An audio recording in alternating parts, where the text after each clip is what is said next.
Hello and welcome to Glenfest.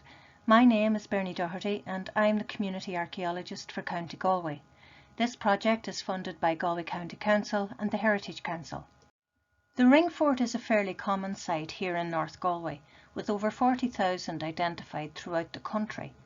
They come in various sizes, but generally measure between 20 and 45 metres in internal diameter. They can at times be identified quite easily in the landscape and are often surrounded by trees, like this one here in Ballinasstack. A rath is generally an earthen fort. A liss is the central platform of that fort. A dún is generally a large and important site, possibly owned by a king. A cashel or cairn is stone-built. It's widely accepted that ringforts date from the early Christian period, that's 500 AD onwards, and they are commonly found in Irish townland names. For example, Ballinalass or Ballinaliss, meaning townland of the liss or fort, or Lisnagira, meaning fort of the sheep. You can look up RMP Maps to find information on recorded monuments in your locality. Go to www.archaeology.ie or heritagemaps.ie. So, looking closely at the RMP map for Galway, sheet 6, in the townland of Ballinasstack, we can see the hachures depicting the enclosure or the ringfort. This is what the enclosure looks like in today's landscape.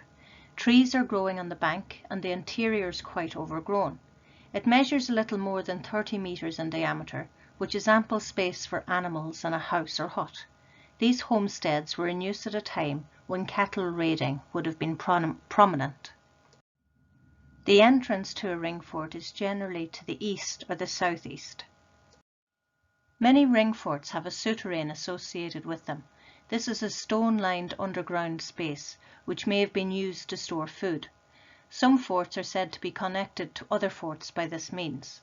They can be marked on a map as a cave. The reuse of some ringforts as children's burial grounds is quite common. Here you can see the hachures of what remains of a ringfort at Kilmore. In the 17th century it became unlawful to bury an unbaptized child on sanctified ground.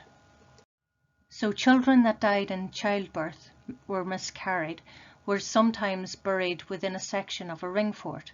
A small stone would have been used to mark the grave. This may be why they can be known locally as fairy forts. Folklore was one way of protecting these sites. This site is just to the south of the town of Glenamaddy.